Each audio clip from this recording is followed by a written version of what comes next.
Bienvenidas y bienvenidos a un nuevo encuentro organizado por el Centro de Extensión Psicoanalítica. El CEP inició sus actividades en 1984 con el retorno de la democracia. La intención en aquel entonces era propiciar un diálogo entre psicoanalistas y referentes de otras disciplinas, ofreciendo un debate que resulte un aporte a la comunidad. En estas épocas donde las lógicas del mercado, los imperativos de eficacia, producción, ganancia y acumulación avanzan sin pausa, lo que se propone desde el CEP es poner a circular la palabra lejos de cualquiera de estas lógicas, propiciando un aporte de otro orden. Parafraseando al escritor Eduardo Galeano, son las historias las que permiten convertir al pasado en presente, lo distante en cercano, próximo, posible o tangible. La escritora María Teresa Andrueto, en la apertura del Congreso de la Lengua, decía que los términos y los modos que utilizamos al expresarnos no solo sirven a la comunicación, sino que son las vías que la historia y la memoria encuentran para mantenerse vivas. Y si hay riqueza en esta lengua nuestra, esa riqueza no está en la rigidez, sino en la posibilidad de aceptar la potencia de lo diverso y de lo múltiple.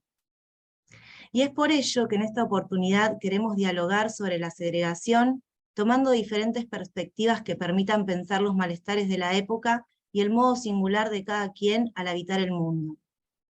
El título de este encuentro alude a una novela escrita por Boris Vian en el año 1964, que relata el propósito de mejorar la humanidad con el lema que se mueran los feos. A partir de esta lectura nos preguntamos quiénes resultan feos y para quién. Las instituciones que actualmente conformamos el CEP somos el Círculo Psicoanalítico Freudiano, Escuela Freudiana de Buenos Aires, La Cosa Freudiana, Mayéutica, Institución Psicoanalítica, Testimonios, Institución Psicoanalítica, y Trilce, Buenos Aires, Institución del Psicoanálisis. Ahora vamos a ver un editado, un recorte de la película El Joker, y luego comenzamos con las presentaciones. Buenas noches. Bueno, espero que les haya gustado el fragmento de película que elegimos para esta actividad. Bueno, como es tradición en el CEP, nosotros queremos realizar un diálogo entre el psicoanálisis y la comunidad. Y para eso invitamos a profesionales de distintas o gente de distintas disciplinas para poner a dialogar la temática que nos convoca para los encuentros. Hoy, en Que se mueran los feos, apuntes sobre la segregación, hemos invitado a Fernando Mansilla, profesor de Historia, egresado del Instituto Superior del Profesorado Dr. Joaquín B. González, y él se ha desempeñado desde hace 11 años en la gestión pública tanto como en la privada.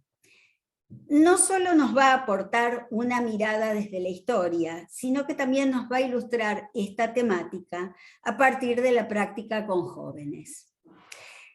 Y quien nos va a exponer el punto de vista desde el psicoanálisis es Susana Diringer, psicoanalista, psiquiatra, y ha realizado estudios y docencia de Jacques Lacan y Oscar Massota. La idea es que luego de que los dos invitados expongan, bueno, todos puedan participar con algún comentario o pregunta. Y bueno, comenzamos con Fernando Mansilla, por favor. Bueno, ¿qué tal? Muchas gracias. Buenas tardes para todos y para todas. Es cierto, me han invitado para conversar y para reflexionar acerca de la segregación en el ámbito donde yo me desempeño, ¿no? Que es la educación pública de nivel medio. Y bueno, la idea un poco es darle una mirada desde la historia a esta segregación que lamentablemente tiene más presente que pasado, ¿no? Yo vincularía esta segregación con una necesidad casi inherente a todas las culturas, una necesidad de diferenciarse del otro para poder definirse a sí mismo, ¿no? Ya desde Grecia y Roma la idea de bárbaro o barbaroi estaba vinculada a ese otro, extranjero, que no vivía, hablaba ni pensaba en términos civilizados, en definitiva era un enemigo. esa necesidad de diferenciarse de la oposición perdura lamentablemente hoy en día. Y sin dar más rodeos, lo que yo suelo hacer muchas veces en las clases que me toca dar de formación ética y ciudadana, que antiguamente era formación cívica o instrucción cívica, es compartirle a mis alumnos y a mis alumnas una viñeta de Mafalda. La verdad que Mafalda es una fuente de recursos casi inagotable, ¿no? para el aula y muy necesarios también. Me gustaría que, yo les explicaría un poco de qué se trata esta viñeta. Yo le he borrado la respuesta que da Mafalda a su mamá, y me gustaría que pensáramos entre todos y todas las posibles respuestas que le da Mafalda a su madre, que ahora les voy a compartir para que podamos ver. Y con eso dar un poco el puntapié inicial. Tendría que compartir pantalla, Vero, no sé si se podrá. Y cuando quieras, hermano. Bueno.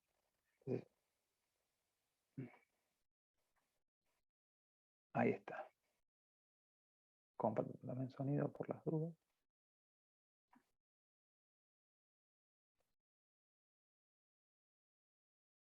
Bien. ¿Se puede ver la imagen? Sí, perfecto. Se ve. Bien.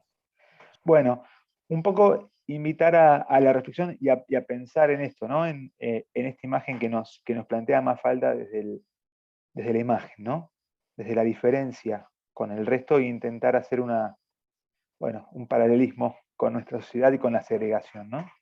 Así que si quieren, abro la palabra para que quien quiera compartir lo que piensa que puede responder Mafalda lo haga, ¿no? Si quieren, miramos un segundito y pensemos en las posibles respuestas, ¿no? a esta pregunta.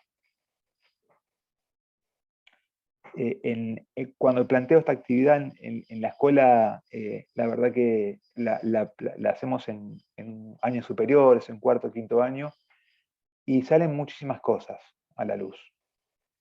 Hay mucho de aportes personales y de historias personales que salen a la luz a partir de un disparador así, ¿no?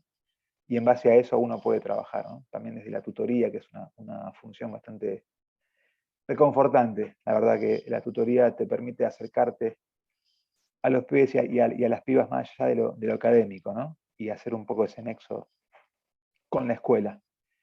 Así que es una imagen bastante linda para trabajar en la escuela, y por eso la elegí para traerla acá, ¿no? Así que vuelvo a insistir si alguno quiere o alguna quiere comentar lo que le surge, lo que le viene, viendo esta imagen, están más que bienvenidos.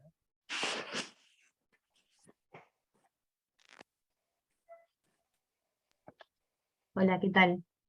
A mí me gustó mucho la imagen y la propuesta, y en principio lo que se me había ocurrido era algo así como que, se debe fabricar sus otros, ¿no?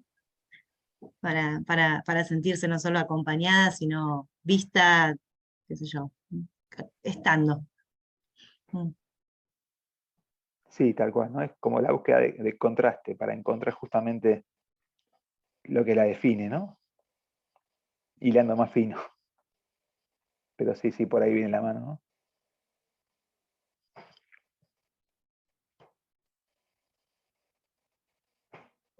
Sí, acá alguien en el chat también escribe que da la impresión que necesitó inventarse su público. Bueno, claro, ¿no? Quería Buenas tardes. agregar, a mí me parece que se inventó amigos y todos iguales, ¿no? Digamos, ella es la diferente. No sé si, por lo menos en el tema de hoy, me sugiere eso. Sí, tal cual. Muchas veces surge la idea de que todos los castillos la están mirando, ¿no? También hay algo ahí de eso, ¿no? Una necesidad también de atención, o un reflejo de lo que pasa, ¿no? Cómo nos sentimos, ¿no? Y un público que la aprueba, porque todos le sonríen, además del uniforme, ¿no? Se siente aprobada, estando ahí expuesta en la playa, con poquita ropa. se da un público que además la prueba. Contrasta con la boquita para abajo que tiene la mamá, ¿no? Todos con la sonrisa y la mamá está preocupada. Tal cual, la aprobación, tal cual. Ahí podemos pensar que ella busca eso, ¿no? Hay que ver si cuando se va de la playa en la sociedad real consigue el mismo efecto, ¿no? Pero ahí por lo menos, como decías vos, se inventó siendo aceptada, por así decirlo, ¿no? En ese contexto. Sí, sí, sí, tal cual. Hay alguien que no tiene audio, perdón, en el chat. Ah, entonces, bien.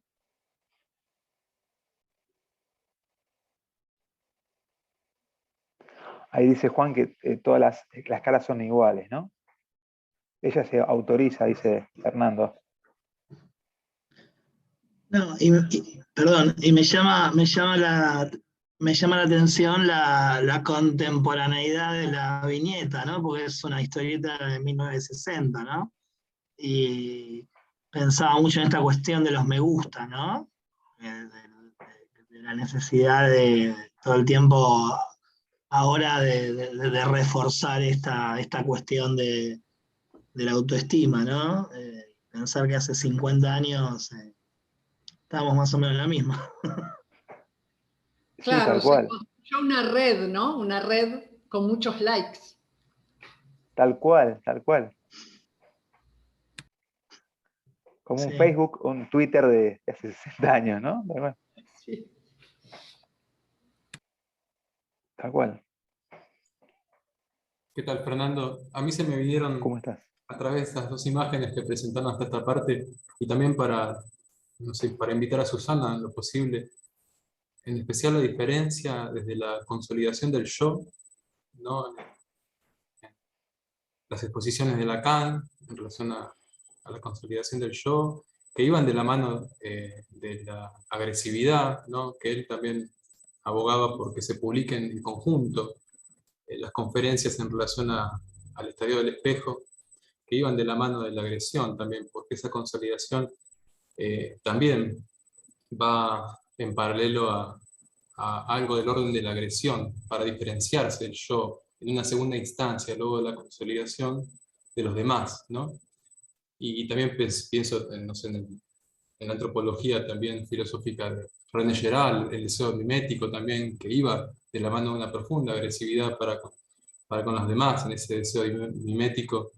Y también pensé en Oscar Mazota, que lo nombraron, como él expresaba que el sujeto está estructurado como el chiste, decía también, no sé, tal vez como disparadores, ¿no? Estas alusiones. Sí. Sí, sin duda el chiste es una gran herramienta, ¿no? Para poder a veces decir cosas que no se podrían decir de otra manera, ¿no? Que sí, sin duda, y bueno, y Kino lo reproduce de forma fantástica.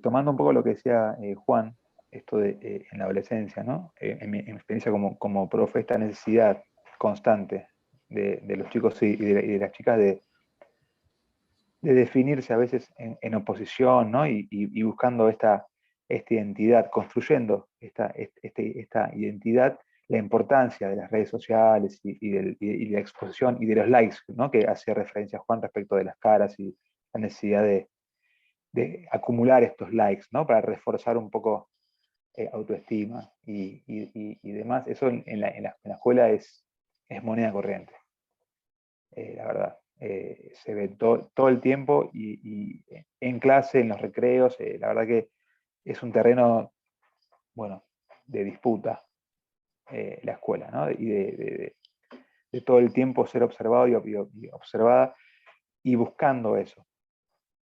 No sé si alguien más quiere comentar algo acerca de la imagen, si no la dejamos y continúo hablando un cachito más. Ustedes me dirán.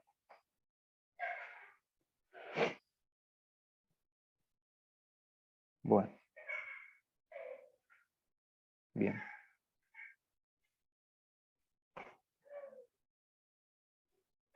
Dejo de compartir entonces.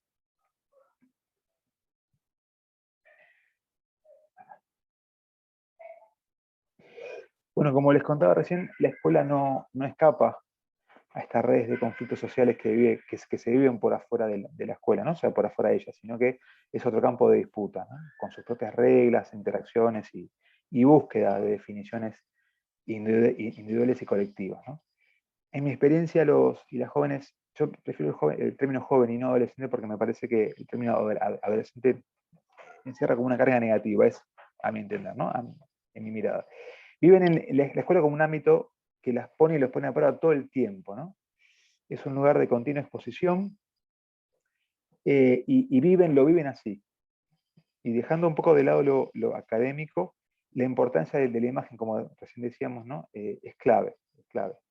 El cómo quiero que me vean, qué quiero transmitir con mi aspecto, a qué me quiero parecer y a quién no son elementos menores, ¿no? La segregación está muy presente en nuestro ámbito, en el día a día y se percibe día a día, ¿no?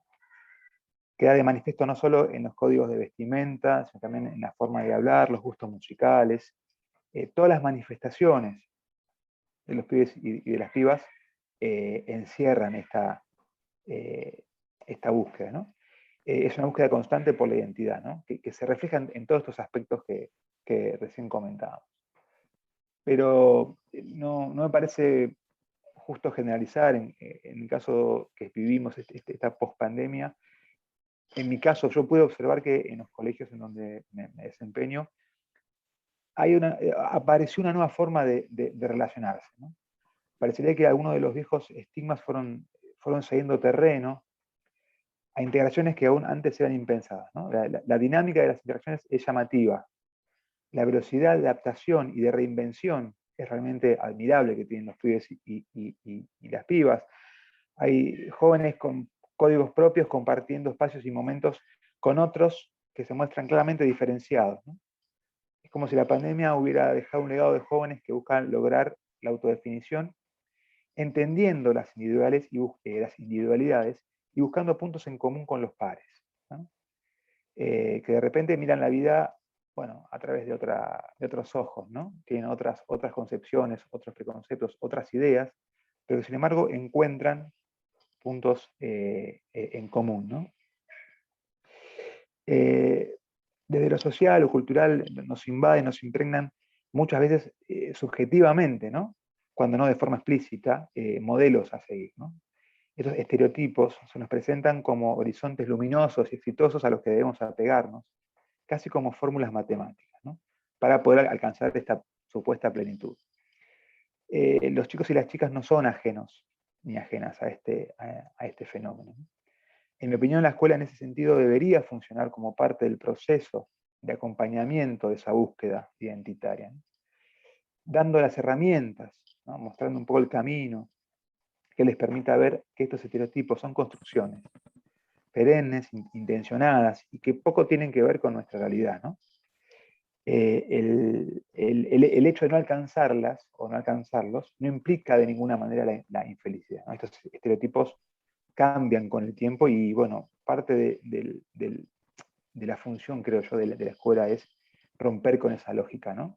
Que si no llego a parecerme a o no alcanzo a comprarme tal cosa, bueno, un poco es desandar ese camino y deconstruir esa idea, ¿no? De que si uno no se parece a o no tiene la última zapatilla, o último celular o lo que fuera, no puedo alcanzar o no puedo ser feliz, ¿no? Creo que de todas formas el desafío es poder lograr esa autodefinición escapando, ¿no? De la trampa, a la trampa de la segregación, de la oposición al otro. Lo que importa realmente en definitiva es poder valorar las diferencias y no utilizarlas como elementos de distanciamiento, ¿no? Sino más bien de comunión con nuestros pares. Un poco creo que la función de la escuela, más allá de transmitir conocimientos, es generar ciudadanos y ciudadanas felices, conformes consigo mismos, ¿no? Me parece que eso es lo más importante. Y ese gran desafío, ¿no? que tenemos todos los que estamos en la educación. me parece lo más difícil de romper con todo esto desde el punto de vista de una sociedad de consumo en donde todo el tiempo se nos imponen, ¿no?, modas y se nos crean necesidades, ¿no? ¿Cómo escapar de todo eso? Bueno, ojalá que la escuela pueda seguir siendo un elemento de liberación, por así decirlo, ¿no?, de todas estas cadenas, ¿no?, que básicamente nos impiden ser felices, ¿no?, porque nos distraen del verdadero camino, parece. No tengo mucho más para compartir, salvo agradecerles el espacio que me ha brindado para contarles mi experiencia en estos años de trabajo en las escuelas. Y bueno, si alguien quiere preguntar algo, bienvenido sea o bienvenida, y si no, sigue la compañera. Gracias. Muchas gracias, Fernando. Bueno, ahora va a seguir Susana Diringer y después vamos a abrir el espacio para los comentarios y preguntas.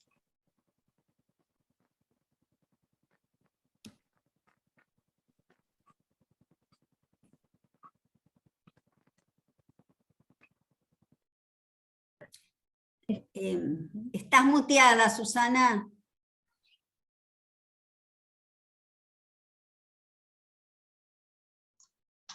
Bueno, empiezo otra vez. Sí. Buenas noches a todos. Que se mueran los feos me da el pie para comenzar a hablar acerca de la segregación. Segregar es separar o apartar algo o a alguien de otro u otras cosas. Es excluir a una persona o a un grupo por motivos sociales, políticos o culturales. He aquí que la marginación puede ser racial, étnica, cultural o social. Son todos aquellos que no tienen que ver con nosotros. Supone siempre una separación en espacios cerrados o en ambientes muy pequeños a una gran cantidad de población. Es una forma de violencia. Por esta razón, este proceso se puede dar en una sociedad respecto a los extranjeros desterrados sin historia o con historia muda. Son migraciones masivas que se piensan como extraños llamando a la puerta, que habitan el mismo espacio que los nativos, pero donde hay un abismo que separa a los inmigrantes de los anfitriones. Asimismo, observamos la exclusión de las personas debido al color de piel o la marginación de una etnia o cultura diferente a la dominante. En este sentido, los individuos que excluyen se consideran superiores y no quieren mantenerse en contacto con aquellos a los que juzgan inferiores. ¿Cuál es la diferencia con la discriminación? En esta última, no es necesario que una persona esté aislada, pues puede estar rodeada de personas, familiares o amigos que la excluyan sutilmente por medio de comentarios. Hay un rechazo a la diferencia desde el origen. La pequeña diferencia es señalable y predecible por los hablantes en su vida de relación, donde hay odio, duda, escepticismo. ¿Cómo se marca la pequeña diferencia? Por otra parte, ¿quién es señalado como diferente? En otras palabras, la segregación es inherente al discurso, es decir, a las formas que adopta el lazo social que tiene una exclusión propia, pero será diverso su funcionamiento en distintos modos de unión entre los individuos. Se trata entonces de algo estructural que participa en la constitución subjetiva, que tiene que ver con el origen de la fraternidad y con prácticamente todo lo que conocemos. Sirve este ejemplo de Boris Vian, quien escribe: los marineros desdeñados habían formado un círculo y uno de ellos sacaba fotografías con un aparato portátil. Los otros parecían molestos. Algunos se envalentonaban y se acercaban al grupo. Los tres primeros consiguieron incorporarse y llegaron incluso a establecer algunas relaciones dobles, pero el cuarto, identificado, fue expulsado por dos furias desenfrenadas que lo persiguieron, arañándole y gritando insultos. Lo trataron de contrahecho y lo amenazaron con horrorosas castraciones. Mike sacudió la cabeza desolado. Eso no es vida, dijo. Schutz tiene razón. Abajo los horrorosos, se apoderan de todo. Nunca se ha terminado completamente con la marginación. Nada puede funcionar sin ella. El ser del sujeto necesita edificar muros, aunque no sean del orden de lo visible. Es efecto del lenguaje. Y las palabras, ¿a quién pertenecen?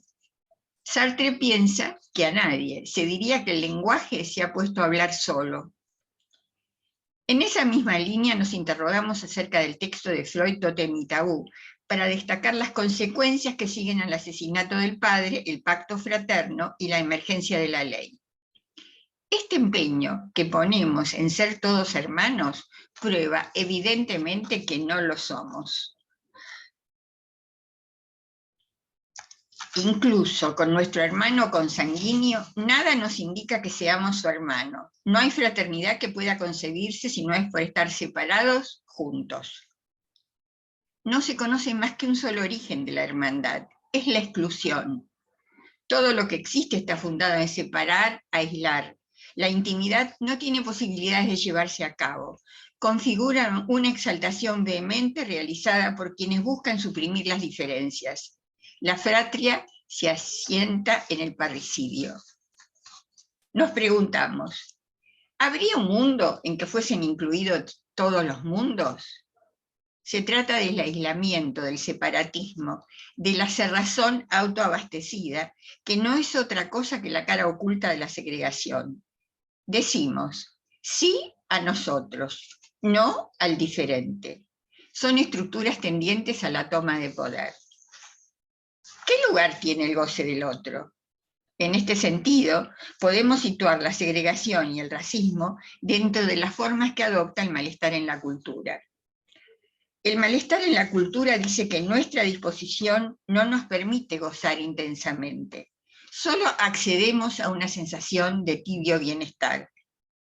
Pero sí accedemos al sufrimiento. El sujeto, en este caso, se encuentra en posición de objeto, quien ofrece su cuerpo a los dioses oscuros. Este deseo del otro oscuro tiene dos caras, la de un saber posible y la de un enigma que nos exige siempre más. El dios oscuro exige una entrega incondicional. Dicho de otro modo, la cultura es homogeneizante en lo que se refiere a la diferencia. Existe además la noción de objeto de deseo. Este objeto causa de deseo es inalcanzable. Se considera que es inasible, que nace de la falta, de la ausencia. La consistencia del objeto de deseo es su singularidad. La singularidad no hace conjunto, es lo que resiste a la masificación. El concepto de objeto de deseo posibilita ubicar la cuestión del enemigo en el prójimo, colocando en él la hostilidad. La aniquilación del hombre por el hombre es un hecho paradojal e inquietante. Se crea un lugar de segregación y aislamiento que es el campo. El campo es el signo de que el sistema funcione, a veces transformándose en una máquina letal. Campo de concentración, donde las personas, juntas y apiñadas, fueron segregadas y asesinadas. Campo de concentración, repito, es el modo en que el amo trata a los cuerpos, cuya individualidad se resiste a la operación de ser universalizados. La noción de campo que también la encontramos en psicoanálisis, campo psicoanalítico, espacio común de la relación analítica que tiene además una estructura temporal, con un lenguaje cargado de resonancias particulares y donde puede haber creatividad. De todos los discursos que conocemos, el discurso analítico es el único que no aboga por la justicia distributiva. El psicoanalista pretende escapar a la segregación. ¿De qué modo? Por la vía de la escucha de la singularidad de cada uno. No quiere integrar a todos en un mismo universo. El lenguaje psicoanalítico se presenta como excepción a los otros discursos. No tiene pretensión de verdad. Excluye la dominación, en tanto que no organiza el mundo. El tratamiento de la diferencia que propone el psicoanálisis es opuesto al que propone la cultura. No se goza exterminando al otro, sino que reconoce los modos de goce singulares. En la sociedad, todo lo que existe se basa en la marginación, como ya dije. De ahí que encontramos otro ejemplo en la separación de los cuerpos. Cuerpo Es un concepto que va más allá de lo biológico. No deja de lado lo fisiológico, pero incluye cuestiones que no son simplemente somáticas. Se hace presente por fuerzas que exceden al organismo. El cuerpo está atravesado por el lenguaje y la sexualidad. Cada uno lo concibe de forma diferente. La imagen en el espejo, así como también la aprobación, aceptación o no del otro, producen un efecto en el sujeto. Es la proximidad del otro lo que funda el racismo.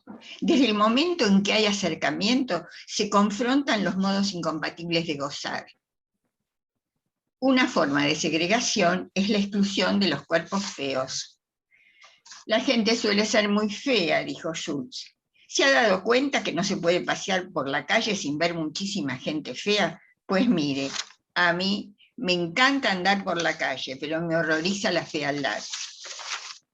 Mi divisa es que se mueran los feos. Divertido, ¿verdad? Dice Boris Vian en su novela. Dicho de otro modo, existe un disgusto a lo que se margina, a lo que es distinto, a lo que no es como nosotros. Tendemos a vivir en un mundo marcadamente dividido entre nosotros y ellos. No nos olvidemos que estos son personas de verdad, con su corazón, sus familias, sus derechos. Los espejos y la copulación son abominables porque duplican a los hombres, leemos en Bioy Casares. En la imagen de hombre queda un hueco, un vacío. La pintura aprende a dominar ese hueco, a fijarlo bajo la forma de la ilusión del espacio. Ahora bien, ¿quién es el prójimo? ¿Qué es más próximo que ese prójimo, ese núcleo de mí mismo que es el goce al que no llego a aproximarme? Íntimo es lo profundamente interior, lo contenido en lo más hondo del ser, que se liga a su esencia. Es algo secreto, invisible, impenetrable. Del lado de lo íntimo queda lo interior, lo cerrado, lo profundo. Hay extimidad. La extimidad no es lo contrario a la intimidad, es un concepto paradojal. Lo íntimo es otro, un cuerpo extranjero, un parásito. Es desconocido. Lo extimo es lo más íntimo, lo que está más próximo. Lo más interior sin dejar de ser exterior. Lo más íntimo proviene de algo ajeno a él. Lo extimo es una falla constitutiva en relación a la palabra que establece una fractura de la intimidad.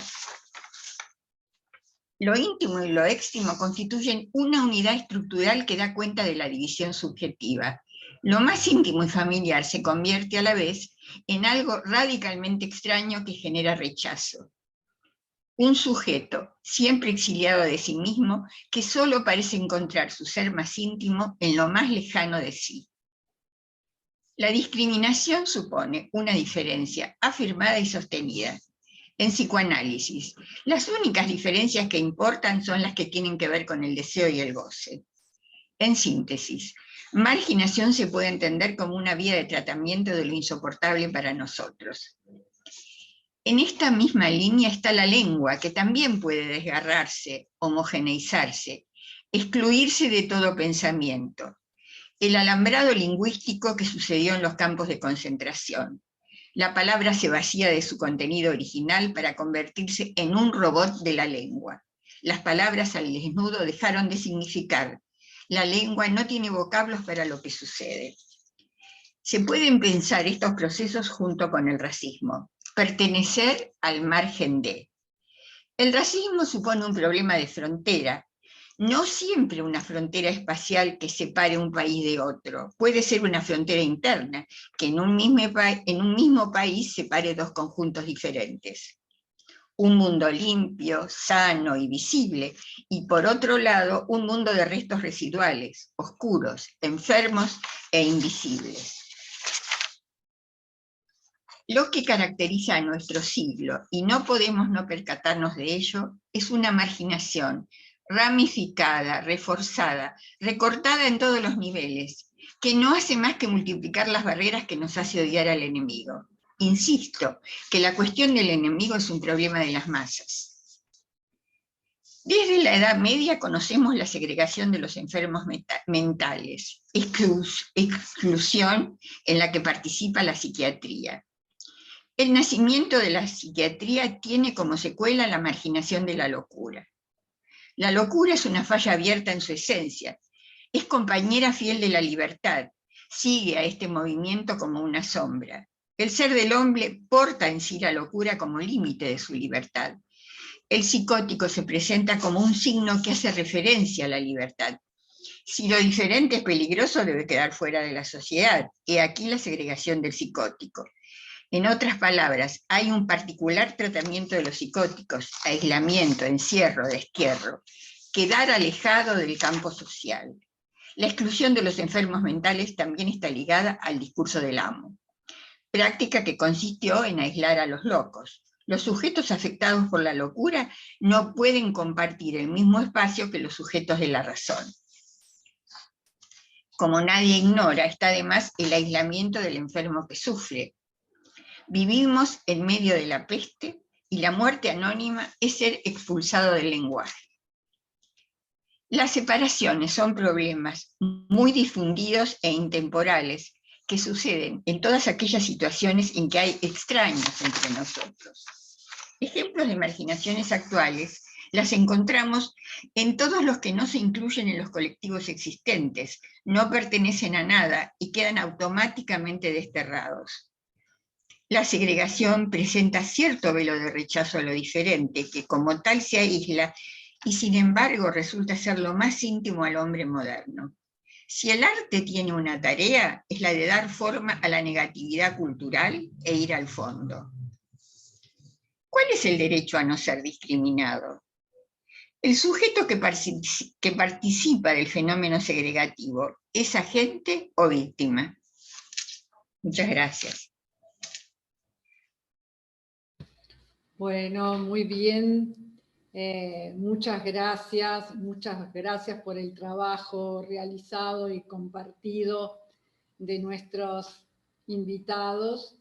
Y como decía Eva, podemos ahora entonces compartir nosotros, entre nosotros y con los invitados, preguntas, estos pensamientos que se nos fueron, digamos, formando a medida que tanto Fernando como Susana fueron hablando. Queda abierto entonces ese espacio. Lo que les pido es que las preguntas sean cortas, ¿sí? Así todos podemos participar. No largos comentarios, sino preguntas puntuales y cortas, y que levanten la mano de la compu, ¿no? Así los puedo ver, porque a veces alguno se pierde por ahí.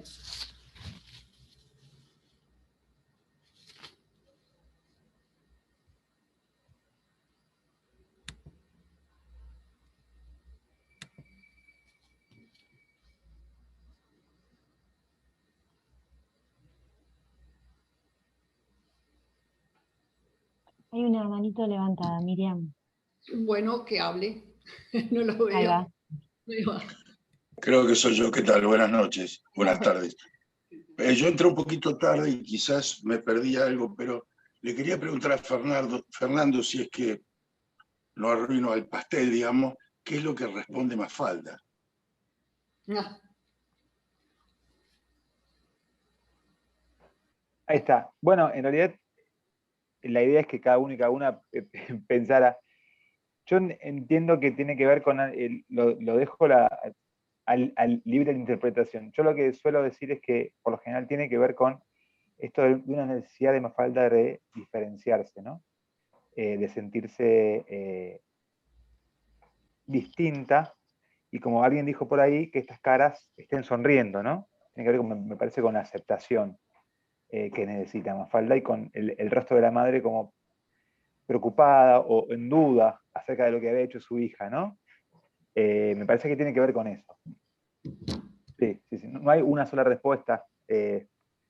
Prefiero descartar la posibilidad de que haya una sola respuesta, ¿no? Me parece que tiene que ver con eso. O mi mirada tiene que ver con eso, ¿no?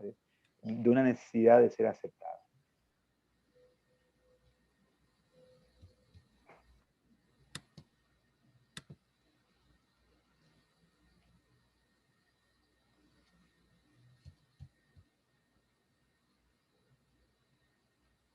Bueno, yo levanté la mano, pero no me ves, Miriam, me parece.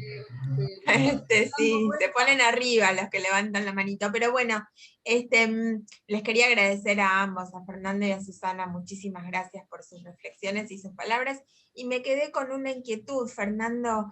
Siempre cuando hacemos estas mesas de discriminación nos vamos todos tan angustiados, tan preocupados, tan con la sensación de sin salida, pero vos contaste algo que alguien en el chat también subrayaba, y me gustaría a ver si lo podés ampliar un poquito.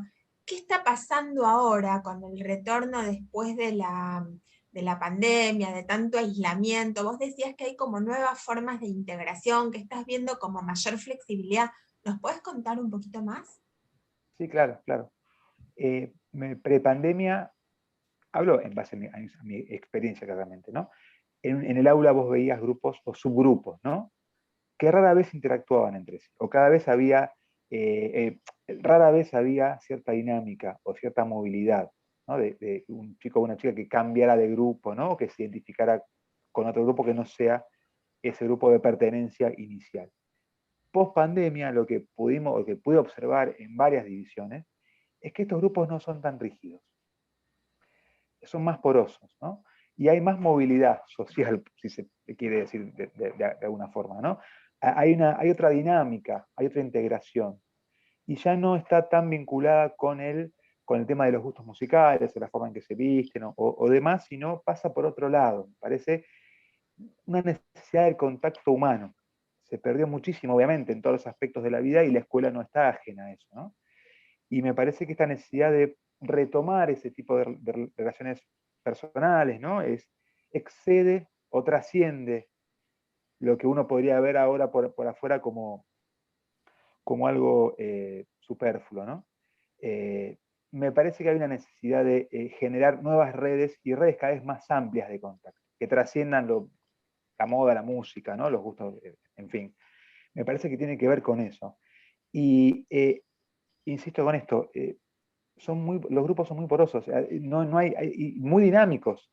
De semana a semana vos ves que los grupos van modificando su composición, ¿no? Se generan, yo digo, alianzas que son inesperadas, de grupos que se presentaban como antagónicos. En un momento ves integrantes charlando en recreos, y bueno, más allá de lo que es el momento del aula, ¿no? de la clase, ¿no? En los ámbitos de ocio y demás, interactúan con total normalidad. Y la verdad que es muy llamativo eso, es muy llamativo. Por eso lo traje a colación, y me parecía que algo novedoso, o un efecto, o una consecuencia, si se quiere, positiva de esta locura de la pandemia, ¿no? que yo puedo ver en los chicos y en las chicas.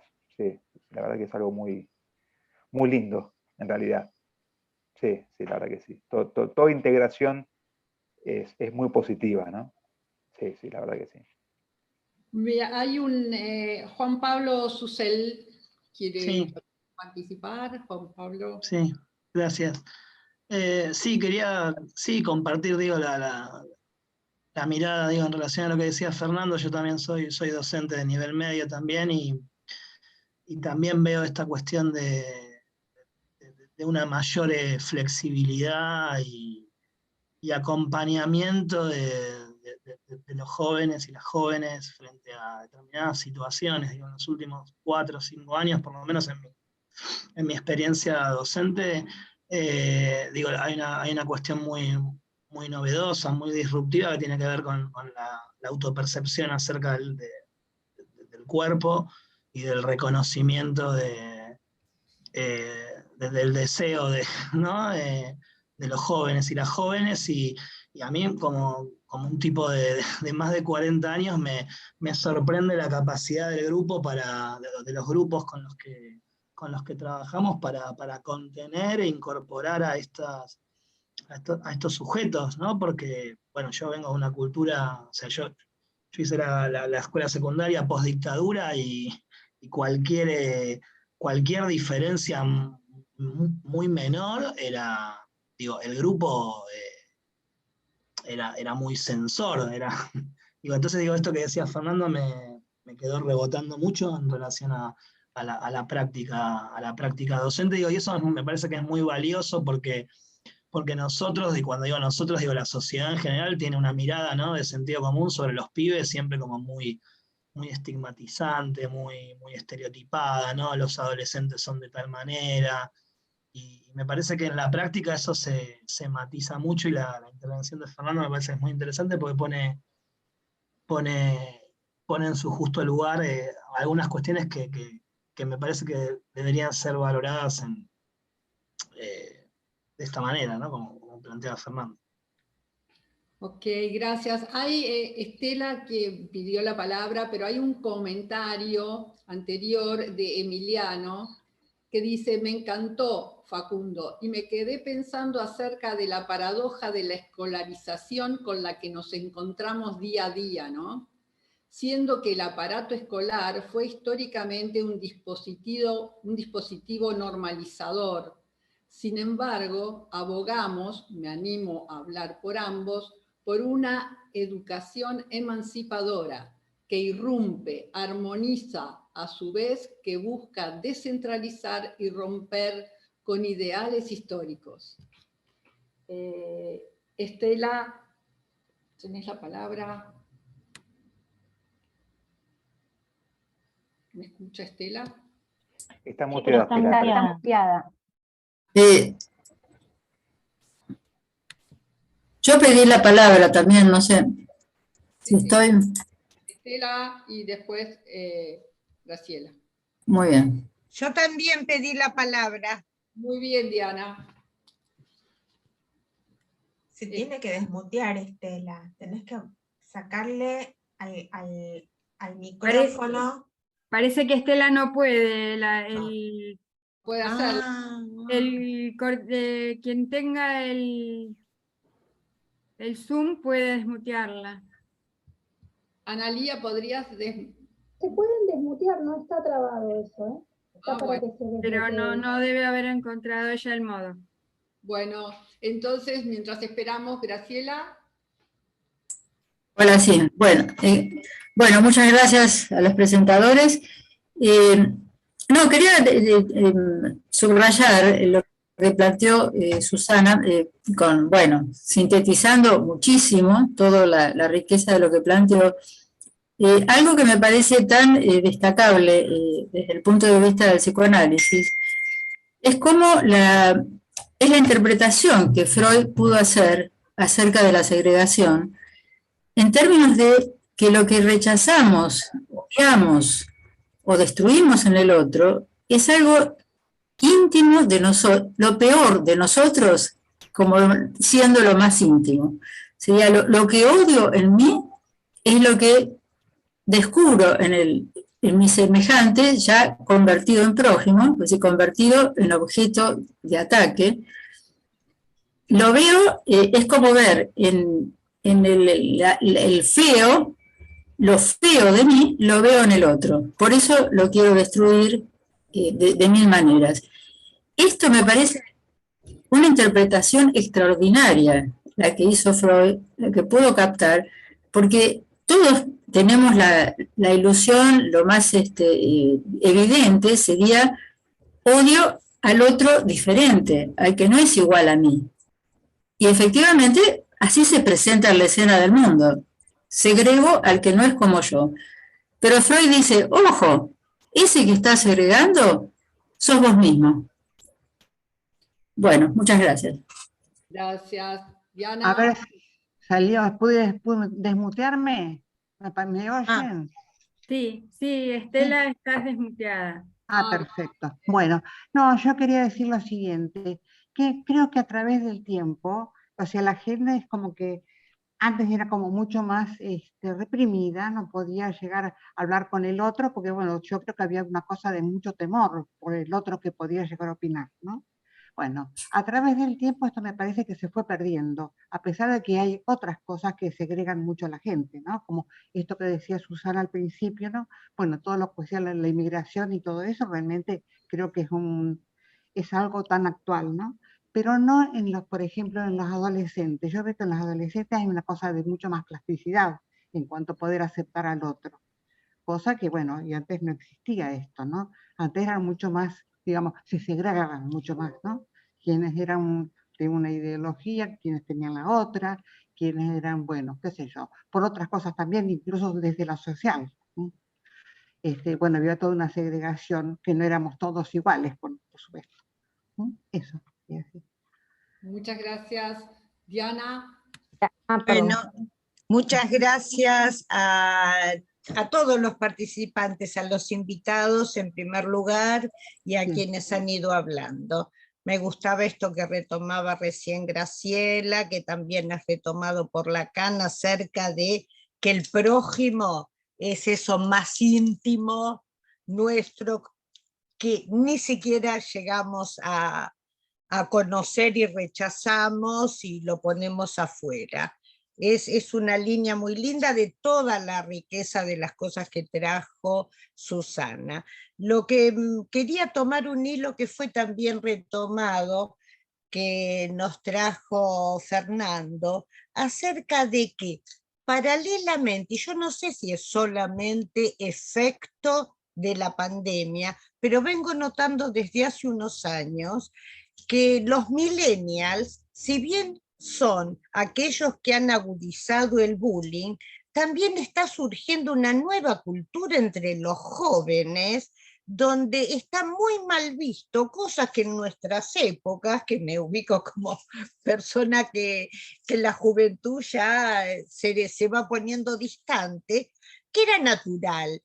Hacer una pequeña crítica del gordo porque era gordo, señalar alguna particularidad de alguno. Hoy en día es algo absolutamente muy mal visto por los jóvenes, y esto me parece muy rico, más allá de que estructuralmente el ser humano, y ya lo sabemos, tenga en sí pulsiones agresivas, y como se habló hoy, desde la estructuración propia hasta todo el tema de lo íntimo y lo prójimo, como lo éxtimo, que también vaya viendo una cultura que trate de ir cambiando hacia otro rumbo si es que se puede. Entre los jóvenes yo lo noto. Al mismo tiempo que digo, también el bullying está exacerbado. Están las dos cosas, veo, paradojalmente.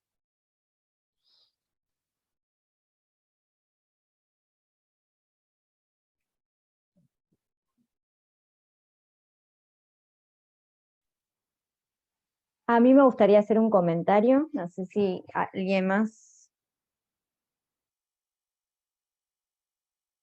No sé si se escucha ahí. Sí, Anabel. Buenas noches. En realidad quería hacer un comentario porque me quedé pensando en el fragmento que pasaron de la película del Joker al inicio, digamos, de la presentación. Bueno, yo vi la película y me quedé pensando, digamos, acerca de todas esas instituciones que pasan en nuestra vida o en las vidas de las personas, que tienen que ver con esta discriminación, segregación, con la diferencia y en el lugar que nos categorizan y que nos ponen, desde la educación, los medios de comunicación, el Estado. Por ejemplo, a mí se me venía a la mente momentos de la película, como por ejemplo, que bueno, el protagonista de la película mata a tres jóvenes no sé si era en un tren o cómo fue la situación, y estas tres personas estaban como molestando o violentando a una chica que estaba ahí en el viaje.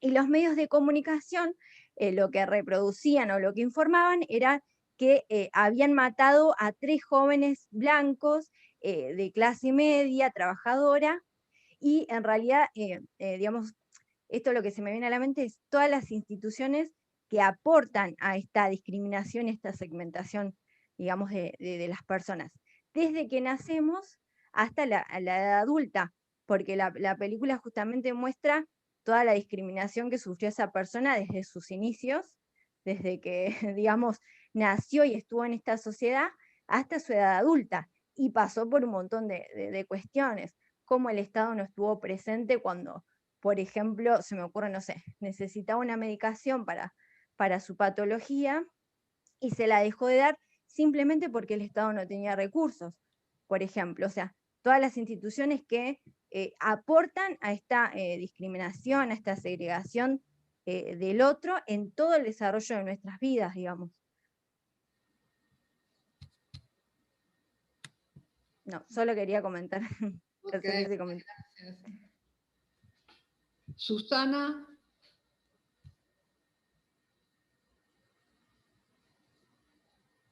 Susana, estás ahí.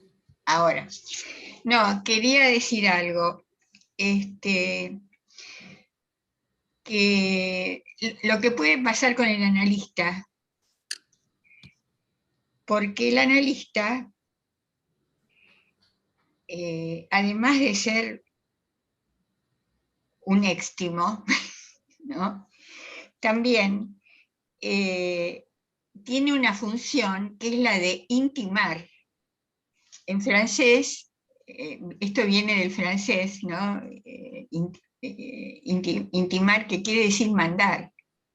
Entonces, ¿qué es lo que hace el analista cuando intima? Intima al analizante a respetar la regla fundamental, pero también lo intima en su rol de perturbar la defensa.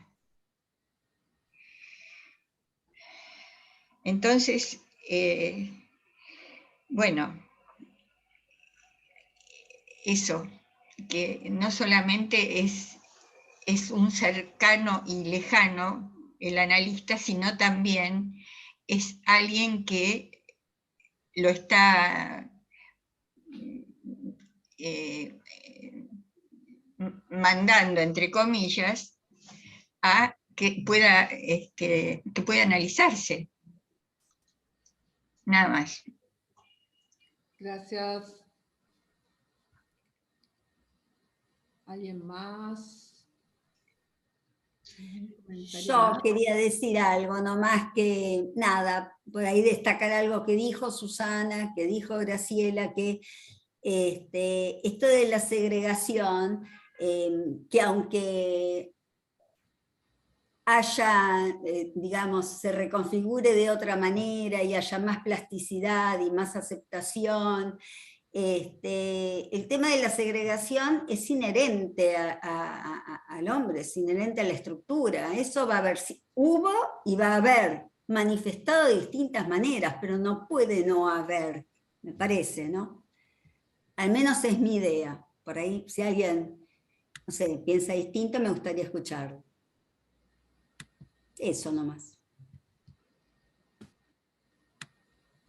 Bueno, gracias. ¿Alguien está en desacuerdo con Eva?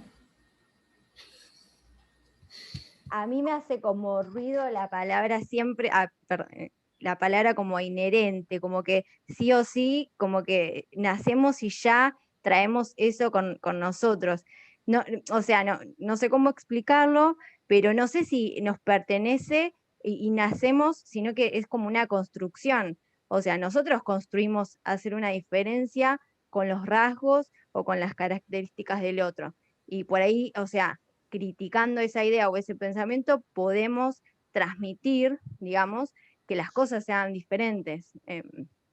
No sé si, o sea, si digamos, el término inherente, o sea, si nos pertenece, como que nacemos, y me suena que nacemos y ya traemos eso, o sea, que nos pertenece poder segregar o hacer una diferencia con el otro.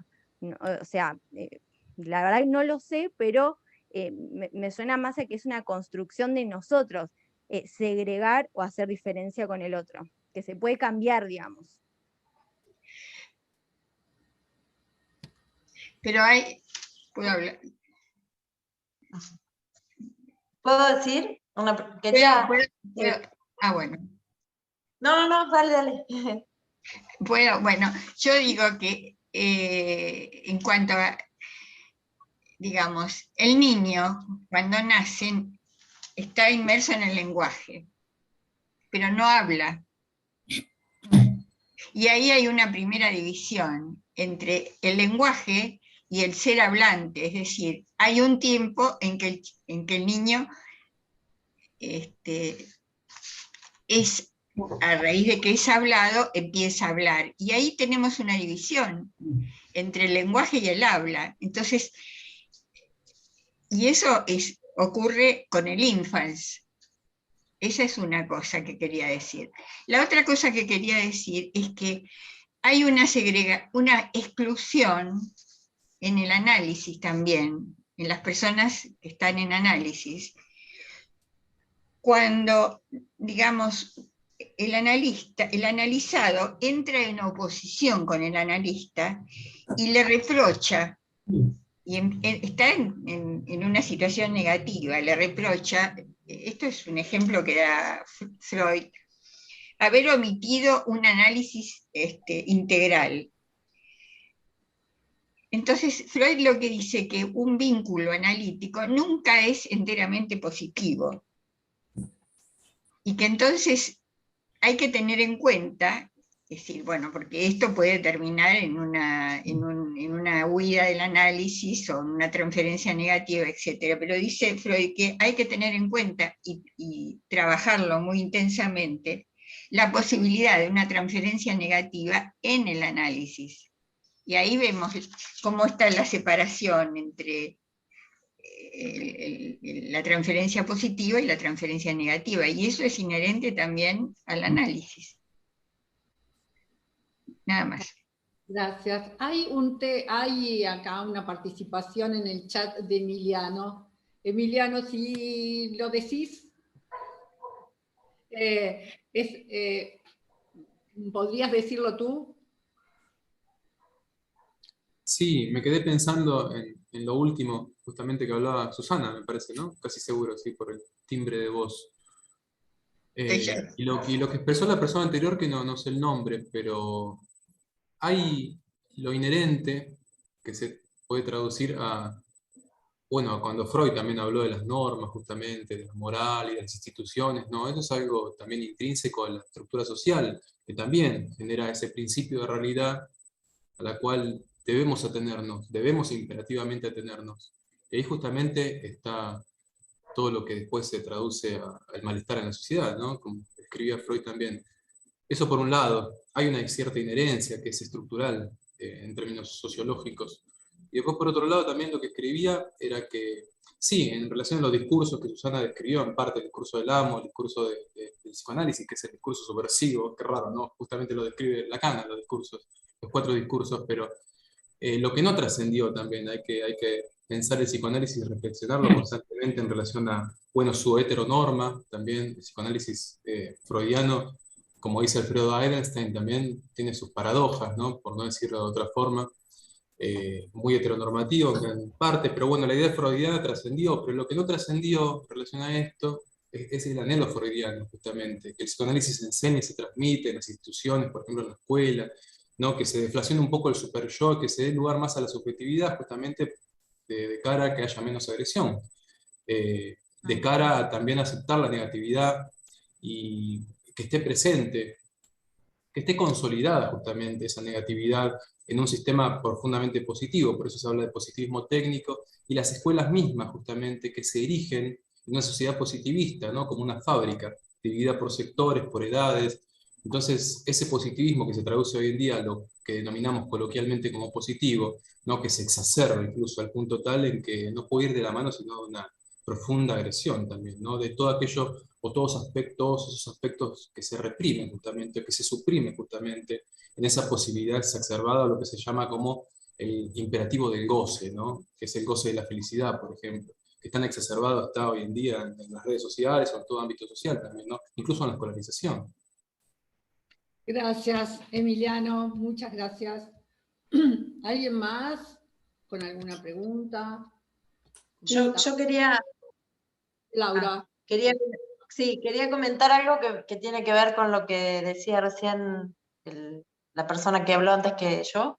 Me parece, pensaba, digamos, si esto es algo inherente a la subjetividad, ¿cuáles serían las variables o las condiciones de la época o de las épocas que hacen que esto pueda ser más o menos destructivo, ¿no? Pensaba. ¿Cuáles condiciones podrían hacer que se viva de un modo o de otro? no sé, me generaba esa pregunta. Creo que tiene que ver con la policía, no recuerdo el nombre, perdón, del compañero que estaba hablando. Ah, Emiliano, sí. Y bueno, me parecía que estaba bueno también pensar eso para también el aporte que podría tener el psicoanálisis para la comunidad, ¿no? Más allá de cada análisis personal, pensaba. Así es. Carolina y Graciela. Susana. Cortito para aportar a este debate tan lindo que se está armando, ¿no? Lo inherente me parece que está bueno pensarlo como lo estructural, que me parece que Graciela dijo algunas cosas y también podemos pensarlo así. El yo, para formarse, necesita discriminarse del semejante. Necesita discriminarse porque si no, no se constituye como tal. Esto es lo estructural. Ahora, eso no implica que no pueda haber, retomando lo que dicen Anabel, Laura, Emiliano y los profes, eso no implica que la educación, la política, los distintos momentos, las distintas variantes culturales no sean importantísimas, digamos. No por decir que hay algo estructural, bueno, está bien, entonces viva la discriminación. O sea, necesitamos discriminarnos del otro, perfecto, para constituirnos como yo. Ahora, lo que dicen los profesores hoy es crucial, todo el aporte seguramente de los feminismos y de las tesis para tolerar, digamos, está mal decir tolerar la diferencia, porque si digo tolerar la diferencia es que no estoy tolerando nada. Hay un sketch de Capusotto muy lindo que habla de esto, no es tolerar la diferencia, somos diferentes y está buenísimo y los jóvenes lo están, vivo con varios jóvenes en mi casa y es horrible si alguien opina del cuerpo del otro, digamos, directamente sos excomulgada de la mesa, y eso es muy lindo, y bueno, una cosa es lo estructural y otra cosa es la educación, la política, las militancias, que por supuesto ayudan y hacen, bueno, más posible que vivamos respetando el pacto social, ¿no? Quiero aclarar una cosita, nuestro invitado Fernando se tiene que retirar, queríamos saludarte, Fernando, y agradecerte por tu trabajo. Sí, perdón, Bien. me tendrían que ir retirando. Bueno, muchas gracias. Gracias por la invitación. Gracias, Fernando. Gracias por todo. Buen fin de semana. Gracias, igualmente. Gracias. Entonces, que Graciela y Susana, me parece que querían también agregar algo, y cerramos, ¿sí? Estos dos comentarios y terminamos con la actividad de hoy. Sí, bueno, creo que estaba Susana primero, pero bueno, es muy breve. Lo mío me pareció buenísimo lo que plantearon Laura, lo que planteó Anabel. Efectivamente, ¿no? Estos cuestionamientos a lo que se puede presentar como, bueno, una rigidez en la lectura, pero bueno, acuerdo con lo que decía Carolina, nos referíamos a lo estructural, pero lo que me parece extraordinario es esta pregunta: ¿qué es lo que hay algo en la cultura, en la sociedad, en cada momento histórico que favorezca o desfavorezca la segregación? Yo creo que es la pregunta del millón, ¿no? Así que la dejamos abierta. Gracias. Bueno, lo mío es muy breve también porque ya fue dicho parte de lo que iba a decir. Iba en el sentido de lo que dijo Carolina, que somos sujetos de cultura, la cultura nos atraviesa y las subjetividades de la época, que como también fue dicho y el docente lo tomó, hay cuestiones de la subjetividad de la época que son muy promisorias, otras no tanto. Me quedé con ganas de preguntarle a Fernando cuáles son esas estrategias, porque parece una ardua tarea esta de lograr salir de esos lugares tan poderosos por los que están tomados, estas cadenas de las que él hablaba. Bueno, auguro que los docentes tengan estrategias en ese sentido. Muchas gracias.